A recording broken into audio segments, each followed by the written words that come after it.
2025ஆம் ஆண்டுக்கான தமிழக அரசின் கொள்கை முடிவை அறிவிக்கக்கூடிய பொறுப்புள்ள தமிழக ஆளுநர் அவர்கள் அப்படி பொறுப்பான ஆளுநர் உரையை வாசிக்க தமிழக சட்டப்பேரவைக்கு வருகை தந்தபோது அவர் ஒவ்வொரு முறையும் தமிழ்நாட்டில் ஒரு புதிய சட்டத்தை அல்லது புதிய மரபுகளை உருவாக்குவதற்கு முயற்சி செய்கிறார்.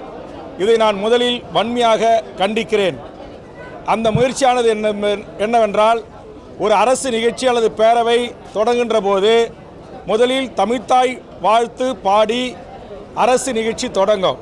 ஆளுநர் உரை வாசித்தளித்த பிறகு அந்த நிகழ்ச்சி அரசு நிகழ்ச்சி நிறைவு செய்கின்ற போது தேசிய கீதம் பாடப்படும். இதுதான் சுதந்திர இந்தியாவில் தமிழ்நாட்டில் 75 ஆண்டு காலம் வரலாறாக மரபாக பின்பற்றப்படுகின்ற ஒரு நடைமுறை. ஆனால் தமிழக ஆளுநர் அவர்கள் இருக்கை முன் வந்து நின்றவுடனேயே தமிழ்த்தாய் வாழ்த்து பாடி முடித்தவுடனேயே தேசிய கீதமும் பாடப்பட வேண்டும் என்று சொல்வது ஏற்றுக்கொள்ள முடியாத ஒன்று. இது வன்மையான கண்டனத்துக்குரியது.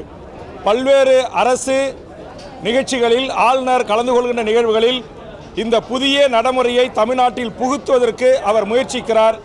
இது மக்களால் தேர்ந்தெடுக்கப்பட்ட 7 கோடி மக்களை பிரதிநிதிப்படுத்துகின்ற தமிழக சட்டமன்றத்தை அவமதிக்கின்ற செயல், மரபுகளை மீறி செயல்படுகின்ற ஒரு செயல். இதை தமிழக வாழ்வுரிமை கட்சியின் சார்பாக மிக வன்மையாக நான் கண்டிக்கிறேன். அதே மாதிரி அண்ணா பல்கலைக்கழகத்தில் நடந்தேறிய அந்த பெண்ணிற்கான பாலியல் வன்கொடுமையில் தமிழக அரசை நாம் எப்படி பதில் கூற வேண்டும், பொறுப்பேற்க வேண்டும் என்று சொல்லுகிறோமோ, தமிழ்நாடு காவல்துறை இதற்கு பதிலளிக்க வேண்டும் என்று நாம் சொல்லுகிறோமோ, அதற்கு நிகரான சம உரிமை தமிழ்நாடு ஆளுநர் அவர்களுக்கு இருக்கிறது. காரணம், தமிழ்நாட்டின் ஆளுநர் தான் தமிழ்நாட்டில் இருக்கிற அனைத்து பல்கலைக்கழகங்களுக்கும் வேந்தராக இருக்கிறார். மக்களால் தேர்ந்தெடுக்கப்பட்ட தமிழ்நாடு அரசு நியமிக்க வேண்டிய துணைவேந்தர் பதவிகளை தந்தோன்றித்தனமாக தானே அதிகாரத்தை கையில் எடுத்துக்கொண்டு நியமனம் செய்கின்ற தமிழ்நாட்டினுடைய ஆளுநர் அவர்கள் அவருடைய வேந்தராக இருந்து செயல்படுகின்ற அண்ணா பல்கலைக்கழகத்தில் நடந்தேறிய இந்த பாலியல் வன்கொடுமையை குறித்து ஏன் வாய் திறக்க மறுக்கிறார்? இன்றைக்கு பிரதான எதிர்க்கட்சி உட்பட பத்திரிகை ஊடகங்களில் யார் அந்த சார் என்கிற கேள்வி எழுப்பப்படுகிறது அல்லவா?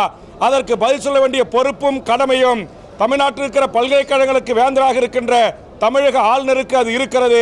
அவர் தன் கடமையிலிருந்து தவறி இருக்கிறார் என்கிற காரணத்திற்காக தான் அவர் பேரவைக்கு உள்ளே நுழைந்தவுடனேயே இதற்கு ஆளுநர் அவர்களும் பொறுப்பேற்க வேண்டும், ஆளுநர் அவர்களும் இதில் பதிலளிக்க வேண்டும் என்கிற கேள்வியை நான் எழுப்பியிருக்கிறேன்.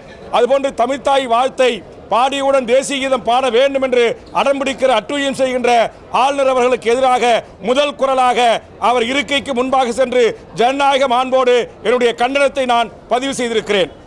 மூன்றாவது, இந்த ஆளுநர் அறிக்கையில் தமிழ்நாடு அரசு கடந்த 3 ஆண்டுகளில் அறிவித்த பல்வேறு திட்டங்கள் தொடரும் என்று அறிவித்திருக்கிறார்கள். புதிய திட்டங்கள்.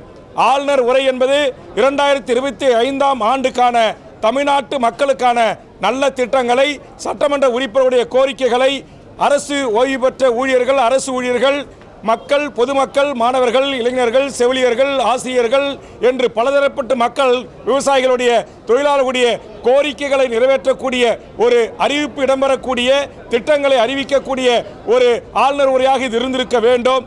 அது இல்லை. இங்கே என்ன ஒரே ஒரு மகிழ்ச்சியான செய்தினா, 9 லட்சத்திற்கும் மேல் கடனாக இருக்கிற தமிழ்நாடு அரசு கடந்த காலங்களில் அறிவித்த அத்தனை திட்டங்களையும் நாங்கள் நடைமுறைப்படுத்துவோம், தொடருவோம் என்று அறிவித்திருக்கிறார்கள். ஆனால் சமூக நீதி என்று ஆளுநர் உரையில் குறிப்பிடப்பட்டிருக்கிறது. ஆனால் சமூக நீதி கிடைப்பதற்கு சாதிவாரி கணக்கெடுப்பு நடத்தப்படும் என்கிற அறிவிப்பு இல்லாதது பெரு ஏமாற்றம் இருப்பதாக நான் பார்க்கிறேன். அதேபோன்று காவேரி அருகே மேகதாது அணை கட்டுவதை தடுப்பதற்கு நாங்கள் முயற்சி செய்வோம் என்று ஒற்றை வரியோடு முடித்துக் கொள்கிறார்கள். அதற்கு நிகரான ஒரு அணையை தமிழ்நாட்டில் நாங்கள் கட்டுவோம் என்கிற அறிவிப்புகள் இதிலே இடம்பெறவில்லை. அதேபோன்று தமிழ்நாட்டில் பல்வேறு சம்பவங்கள் நடந்தேறியிருக்கிறது. அதற்கு இந்த ஆளுநர் உரையில் ஏதாவது ஒரு தீர்வு இருக்கும் என்று நாம் எதிர்பார்த்தோம். அரசு ஊழியர்கள், போக்குவரத்து ஊழியர்கள், ஓய்வு பெற்ற ஊழியர்கள் பழைய ஓய்வூதியம் திட்டம் கிடைக்கும் என்று எதிர்பார்த்து காத்திருந்தார்கள். இல்லை. பல்லாயிரக்கணக்கான ஆசிரியர் நியமனத்திற்கான அறிவிப்புகளும் ஆளுநர் குறிப்பில் இடம்பெறும் என்று எதிர்பார்த்தோம். இல்லை. அதுபோன்று பல்லாயிரக்கணக்கான செவிலியர்கள், மருத்துவர்கள் நியமனம் செய்யப்படுவார்கள், அதற்கான முன்னறிவிப்பில் எடுக்கும் என்று எதிர்பார்த்தோம். அதுவும் இல்லை.